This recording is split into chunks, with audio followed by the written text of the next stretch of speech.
रामेश्वर भट आणि मंबाजी गोसावी हे धर्मपीठाचा आदेश घेऊन तुकाराम महाराजांकडे येतात।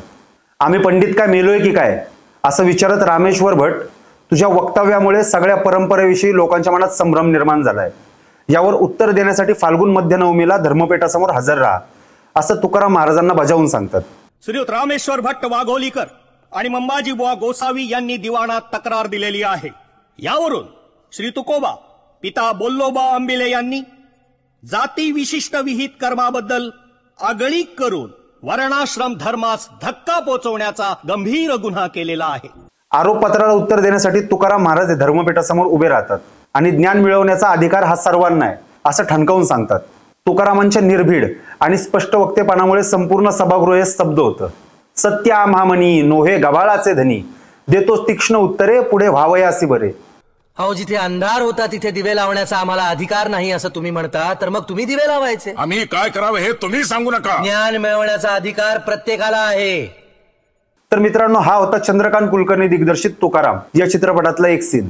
पण या चित्रपटामध्ये तुकाराम महाराज हे सदैव वैकुंठाला गेले की नाही हा भाग दाखवण्यात आलेला नाही। यापूर्वी 1936 सालच्या ब्लॅक अँड व्हाईट संत तुकाराम या चित्रपटात जगद्गुरु तुकाराम महाराजांनी सदैव वैकुंठगमन केलं असं दाखवलेलं होतं। आणि हाच प्रश्न गेली 4 शतकं महाराष्ट्रातल्या जनतेच्या मनात आहे की जगद्गुरु तुकाराम महाराज हे खरंच सदैव वैकुंठाला गेले होते की त्यांचा खून झाला। नमस्कार, मी प्रमोद आणि तुम्ही बघताय स्क्वेअर मराठी। मित्रांनो, जुन्या सिनेमात रंगवलेले हे साधे भोळे तुकाराम महाराज वास्तव्यात खरंच तसे होते का? तुकारामांच्या बहुतेक चरित्रकारांनी आपल्या पुढे उभे केलेली त्यांची प्रतिमा त्यांच्या मूळ व्यक्तित्वाशी सुसंगत नाही। डॉक्टर अहा साळुंखेंनी विद्रोही तुकाराम हे त्यांचं चरित्र लिहिलेलं आहे। तुकाराम म्हणजे दिवाळे निघाल्यामुळे असहाय्य होऊन ईश्वराच्या भक्तीकडे वळालेला किंवा नीटपणे संसार करू न शकलेला, कायम टाळ कुटत बसलेला, व्यवहार शून्य, भोळा भाबडा किंबहुना भोळसट संत असं काहीसं त्यांचं चित्र अनेकदा आपल्या डोळ्यांसमोर उभं करण्यात आलेलं आहे। पण वस्तुस्थिती ही अशी आहे की येथील समाजमनावरती प्रभाव गाजवत असलेले एका उद्दाम, अहंकारी आणि धर्माच्या नावावरती अनितीचा बाजार मांडणाऱ्या धर्मसत्तेकडे आव्हान देणारा संत म्हणजे जगद्गुरु तुकाराम महाराज। अनेक चरित्रकारांनी सिंहाचे चित्रण हे शेळीच्या स्वरूपात केल्याचं अहा साळुंखे सांगतात। जगद्गुरु तुकाराम महाराज वेद आणि पंडितांबद्दल म्हणतात, सकळ शास्त्रांचे सार हे वेदांचे गवार, पाहता विचार हाची करती पुराणी। ब्राह्मण क्षत्रिय शूद्र वैश्य चांडाळा आहे अधिकार, बाळे नारी नर आदी करोनी वेश्याही। वेश्याही? हो, वेश्याही।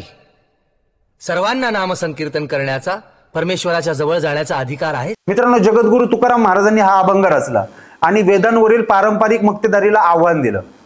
पुढे जाऊन ते म्हणतात की वेदांचा अर्थ कळवण्याचा अधिकार हा इतर जातीतील लोकांना तसंच सर्व स्तरावरील स्त्रियांना नाहीये।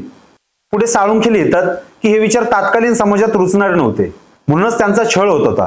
आह साळुंखेंनी तुकारामांच्या हत्येची शक्यता वर्तवताना मनुस्मृतीचा दाखला दिलेला आहे। तुकारामांच्या हत्येचा स्पष्टपणे आदेश देऊ शकणारे मनुस्मृतीचे काही ग्रंथातील नियम म्हणजे ब्राह्मणाला नावे ठेवली असता शूद्राचा वध करावा, शूद्राने आपल्या दारुण वाणीने द्विजांची निंदा केली असता त्याची जीभ छाटावी, कारण तो जन्माने हीन असतो।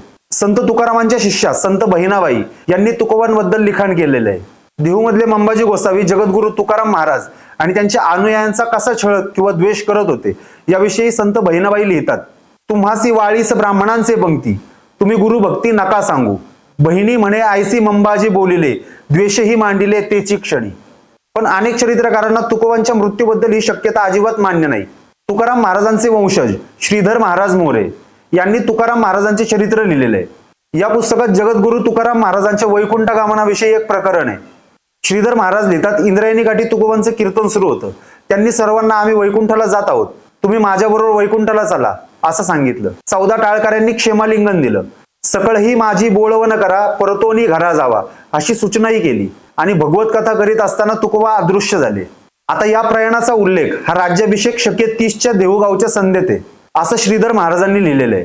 मित्रांनो, मराठी विश्वकोशात संत तुकाराम महाराजांची मृत्यूची तारीख ही 9 मार्च 1650 दिलेली आहे आणि जन्माचं साल हे 1608 म्हणजे तुकाराम महाराज हे अवघं 42 वर्षाचं आयुष्य जगले।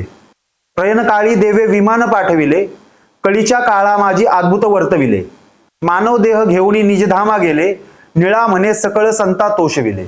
मित्रांनो, हे संत वचन कायम वारकऱ्यांमध्ये म्हटलं जातं असं ज्ञानेश्वर महाराज जळगावकरांचं म्हणणं आहे आणि ते महाराष्ट्रातल्या वारकरी फडकरी दिंडी समाज संघटनेचे अध्यक्ष आहेत।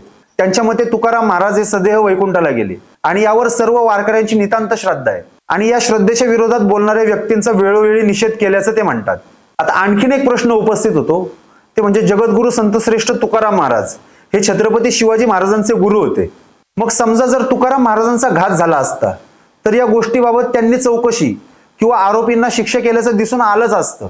पण त्या प्रकारचे काही सुद्धा पुरावे उपस्थित नाहीयेत. मग तुम्हाला काय वाटतं, जगद्गुरु तुकाराम महाराज हे सदैव वैकुंठाला गेले असावेत का, की त्यांचा खरंच काही घातपात झाला असावा? तुमच्या प्रतिक्रिया आम्हाला नक्की कळवा आणि अशाच माहितीपूर्ण व्हिडिओसाठी आमच्या चॅनलला लाईक करा, शेअर करा आणि सबस्क्राईब करायला विसरू नका. धन्यवाद.